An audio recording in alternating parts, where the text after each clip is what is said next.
Georgia Jacobs' Rise of Power, a Colorado Wizard Story by Tim Gallagher. This is a work of fiction. Names, characters, places, and incidents are the product of the author's imagination or are used fictitiously. Any resemblance to actual events, locales, or persons living or dead is coincidental. Chapter 3. Georgia meets the council. Alan strides into the lower council's chambers, leaving Georgia in the outer waiting room. As usual, there are 4 members cloaked in hooded robes, with one scurrying to finally get seated. "What is so urgent that this council must meet today, Alan?" Councilman 1, already seated, asks abruptly. "I was approached by a Sprari at the coffee shop while watching over Georgia. She's fine, but this changes things," Alan replies. There is a murmur of concern among the council members for a moment. "Who was controlling it?" Councilwoman 1 asks. "I'm not sure. Apparently Lord Decker was involved in the conjuring, but it seemed almost autonomous and quite powerful," Alan says as he paces slightly. A little skeptical, Councilwoman 2 says, Sprari has not been conjured since Salem, 1692. We'll need to confirm this encounter." Alan, a little miffed, replies as politely as he can, "With all due respect, Mariam schooled me on evil spirits and the conjuring of a Sprari. Her wisdom is part of me now, so I am confident in my assessment of this encounter." Councilwoman 2, putting up her hand as if to have Alan stop defending himself, concedes. "Yes, forgive me, but we would be wise to investigate its origin and the source of its power, in particular, who is controlling it and its mission." "I'll head up the investigation," speaks up Councilman 2. Councilman 1 interrupts, saying, "I think we need to bring the High Council in on this now." Just then, a wide beam of light shines up from the center of the floor between the members and Alan. The light beam is empty for a moment, and then a man in his 40s from the High Council appears to walk into the beam. The light beam acts like a 3D video conference, but presents this man in a somewhat transparent fashion. "Hey! Hello, everyone. Sorry, I'm a little dirty from trimming back the veggies. And, sir, Alan has encountered a Sprari at the coffee shop while Georgia was there," Councilman 1 interrupts. "Good Lord, Alan. I see you survived. But is Georgia okay?" the man quickly asks. "Yes, she's waiting outside," Alan replies. "Do you know who's controlling it, what its mission is?" the man asks. "All I know is that Lord Decker was involved in the conjuring and it wants to get into the valley for some reason, so it was after me to get the key to the valley," Alan says. The man is extremely concerned and paces within the beam, shaking his head. "Obviously, that must not happen." Councilwoman 1 asks, "Were there any other witnesses? Do we need to send a team to wipe some memories?" No, Alan replies. "Everyone was face down on the floor except Georgia, but she was cloaked. I cast a spell over the others so they would sleep during the encounter." Councilwoman 1 replies, "Alan, I am very disappointed in your actions here. You should never have let Georgia get close to you and this creature." Councilwoman 2 immediately speaks up. "I disagree. I would argue that Georgia's actions today would quite possibly be due to her unknown ability of the sense of premonition. Her encounter with Alan and his subsequent actions was part of an almost instinctual effort to protect herself. In fact, I think Alan's actions here show his competency. Maniam's wisdom has found its rightful place in Alan. Councilman 2 agrees. I second that assessment. The council is quiet for a moment as they watch the man contemplate how to handle this situation. He has made the tough decisions in the past, such as leaving his loved ones behind to live in the Devil's Head Valley. But this is different, because it involves asking someone who's not technically part of the witchcraft culture to participate in ridding the Sprari at great danger to herself. Alan, bring Georgia in, please, he requests. Alan goes to the outer room where Georgia, surprisingly, simply sits waiting, not texting on the phone, just waiting. She stands immediately. What's going on? Can I go back to class? She asks. They want to see you, Alan replies. Listen, Georgia, they're going to tell you things that you will not believe, but in time you will understand, he continues. I don't even know what that means, Georgia replies. As they both enter the chambers, Georgia is wide-eyed and hesitates for a moment as she can't understand how these members are floating in chairs, or why they're not using a TV for a conference call. She grabs Alan's arms and stops him from proceeding any further. Alan looks back at her, then turns to address her concerns quietly. Oh, by the way, they have floating chairs, and you can't see their faces under those hoods, which really annoys me, but they're good people, and they want to fix this situation. The guy in the middle of the light is from the High Council. A hologram, actually. He's the one who wants to talk with you. Georgia feels nervous about all these people and doesn't know what she's gotten herself into. They obviously have some kind of magical powers just floating in the air like that. Could it be that there really is a secret wizard society within our own community? Could it be that she really is a witch? Does her mother know? So many absurd questions and no real answers. On the other hand, she feels a sense of awe that these powerful people want to see her and want to involve her, even though she's still quite unsure of herself.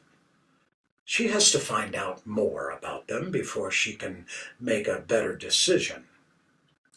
She gives Alan a little nervous smile, and he smiles back, and they continue to walk to where Alan had been before. Georgia, it's nice to finally meet you, hopefully in person soon, the man says. Georgia is a little speechless. She's in awe and still does not understand her role in all of this. She can only reply, okay. Do you know why you're here? Asks the man. No, I don't even know who you are. Alan, whom I just met, thought you all might know what was going on. I thought coming here with him would give me some answers before I go back to class and graduate. So what is going on? Georgia asks. The man continues, I know you have seen some unexplainable things today. When people don't understand witchcraft or magic, they call it the work of the devil, that it must be a cult. But it's not. If your father hadn't died, he would have taught you many things by now. But after his death, your mother decided that you might do better to live a more normal, or rather a more modern life. Your father was a wonderful man and a very skilled wizard. Your mother has raised you well. But now it's time for you to learn about your true calling of being a witch, Georgia. I don't really think I'm a witch like you think I am, Georgia replies. Councilman 2 says, "Oh, but you are, and we'll train you to use your power." I really don't have any magical powers, Georgia insists. The man asks, "You aced your last exam, didn't you?" "Well, yes, but how does that make me a witch?" Georgia replies. "It's not because you studied, but for some reason all the questions seemed familiar to you, right?" asks the man. And Georgia pauses to think about it. She knows he's right, but she's still not ready to accept and acknowledge that it is any kind of magical gift. "I listened in class," she replies. The man smiles softly at her, knowing she's still apprehensive. He continues anyway. "You have the gift of premonition. Your father had the same gift, plus many other gifts, and if he was here, you would have been prepared for helping us in this time of great peril to everyone, not just the small community in the valley. You see, the worst has happened. A Sprari has been summoned, and you sensed its presence just like your father would have. We're not sure why it's here, but the sudden appearance of a Sprari is never good. To defeat it, we will need all the help we can get. We need your help, Georgia." Georgia feels this is not going the way she wanted. She wanted answers to things that happened today, but was not expecting to participate any further. "Seriously? You expect me to believe that you're going to teach me all this magic, and then I'm going to help you save the world? I can't do that.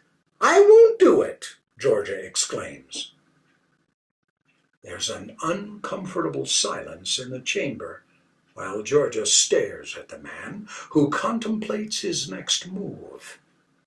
Alan puts his hand on Georgia's shoulder and explains, "Georgia, you've been taught for a long time to take a common modern life path. There is nothing truly wrong with it, except that it often confines you to known and acceptable choices, which is why this all makes you uncomfortable. We'll train you for success with witchcraft. We believe in you. Your father would believe in you. I know this is a hard choice, but I also know you feel this is the right thing to do." For some reason, Georgia trusts Alan, even with their short-term relationship. He has protected her in a different way than anyone else. He seems sincere in his willingness to protect her. "If my mother is okay with this, then I'll do it," she finally replies. Alan smiles while the man is still a little concerned that she won't agree to help, but it must be her choice. The man turns to speak to someone off camera and then reaches out of the light beam off camera. His arm appears cut off at the elbow as he reaches out. Then he withdraws his arm. He's holding Lord Decker's scepter. "Alan, since Lord Decker was involved in the conjuring, I want you to take this staff because it may help you with your next encounter with the Sprari. Further, I want you to take this sage to determine what power she imbued in it that gave Decker his powers. The man points the bottom end of the scepter towards Alan and pushes it through the light beam and out to Alan. At the point it passes through the light beam towards Alan, it flickers and glows with a brighter light, somewhat like a 4th of July sparkler. Alan accepts the scepter. The man continues. Georgia, discuss this with your mother. If you decide to help, then Alan will train you as you go with him to see Sage, and eventually come here to the valley for further training. Is that acceptable to you? Georgia replies, Well, is there any way this can wait until after my exams? The man smiles and replies, I think you know the answer to that. Fine, Georgia concedes. Alan ends the meeting with, I'll escort Georgia as directed and get back to you with her decision. Either way, I'll see you at the valley in a couple of days. It was nice meeting you, Georgia, the man says as the light beam diminishes into the floor and his image disappears. The rest of the council simply disappears with their robes falling to the ground in 4 piles of cloth. Georgia stands there for a moment, staring, as Alan watches her. He'll get used to it, he assures her, and escorts her out of the chamber. End of Chapter 3. I'm Paul Neil Rohr. Join us next time for another chapter of Georgia Jacobs' Rise of Power.